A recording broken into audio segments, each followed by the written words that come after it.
Welcome, everyone. Today, we're diving into some powerful and complex topics that are shaping our democracy and our world. From the influence of big money in politics to the ideologies shaping tech and media, we'll explore how these forces connect and why they matter right now. So grab a seat and join us as we break down what's really going on behind the scenes. So let's kick off with Jordan Peterson's surprising influence over Elon Musk and what that might mean for all of us. It's fascinating and, honestly, a bit unnerving to see these connections emerging. All right, here's what's going on. Jordan Peterson, who's allegedly getting funding from Russia, has been seen as a guiding influence on Musk. He's not only promoting Musk's ideas, but also pushing for a so-called dream team with Musk, Trump, and J.D. Vance. And it's not just for kicks. Peterson's influence has real consequences. First, it raises concerns over who's actually shaping Musk's viewpoints, especially given Musk's control over major social platforms. Second, Peterson has been explicit about endorsing extreme ideologies that now seem to be rubbing off on Musk, which could affect the political slant of the content we see online.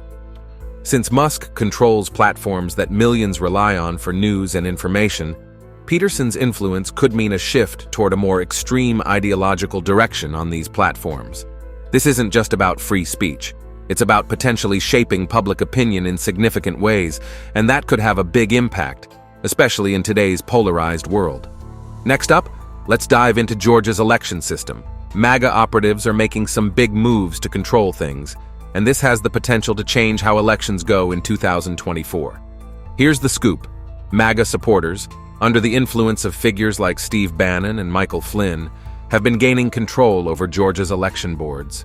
This means they've actually pushed out neutral oversight and restructured who has the final say in election certifications. First, they removed the Secretary of State from overseeing elections, which was a huge step in consolidating their influence. Second, they've begun implementing rules that could make it nearly impossible to certify results that don't go their way, meaning if they're not happy with the outcome, they have a mechanism to disrupt it. Georgia's status as a swing state makes this a huge issue.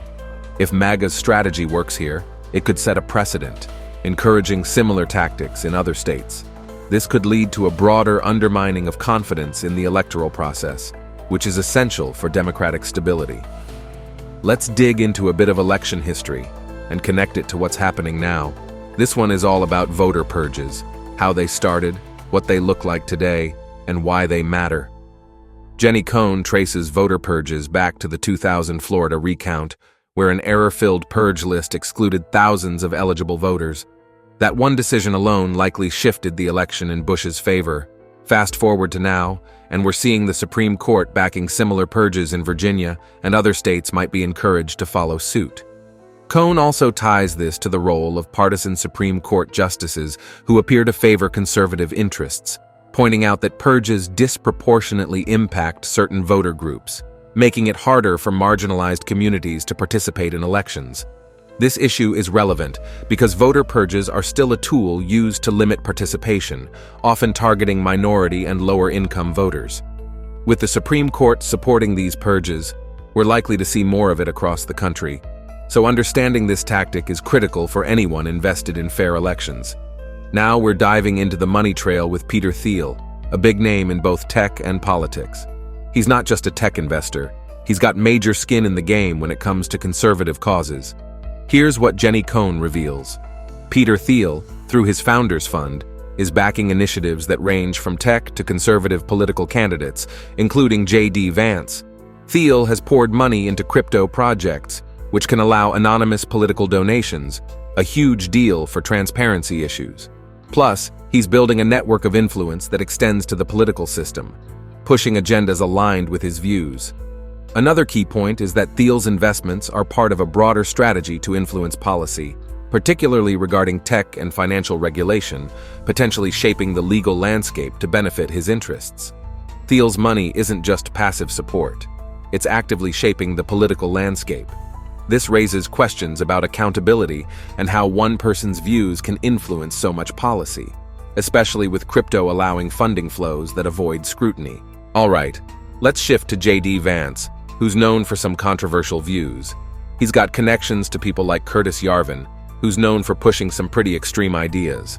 In this thread, Jenny Cohn explains that Vance's ideologies have been shaped by Curtis Yarvin, an outspoken advocate of authoritarian governance who believes in centralized, almost dictatorial power. First, Yarvin has floated the idea of managing dissenters through things like virtual reality confinement, a dystopian concept that Vance seems to be influenced by. Second, Vance is supported by Peter Thiel, who shares many of Yarvin's anti-democratic ideas, pushing for a more authoritarian, tech-driven governance model. This is a fascinating and worrying trend because it reflects how ideas from the tech world, many of them far from democratic, are seeping into mainstream conservative politics. If these ideas gain traction, they could fundamentally alter how we think about governance and individual rights.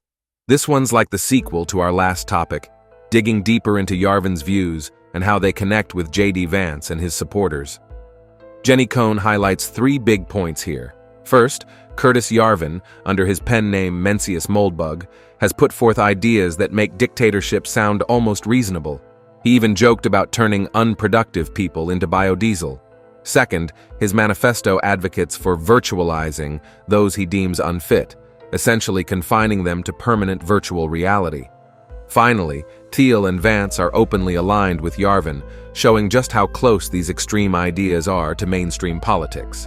With Thiel and Vance's support, Yarvin's ideas are moving from fringe theories to potential policy influences. If these views catch on, they could redefine governance norms in ways that minimize individual freedoms, all under the guise of tech innovation. All right, back to the big money in politics, dark money specifically. This thread digs into how billionaires are shifting the democratic process and making their influence felt.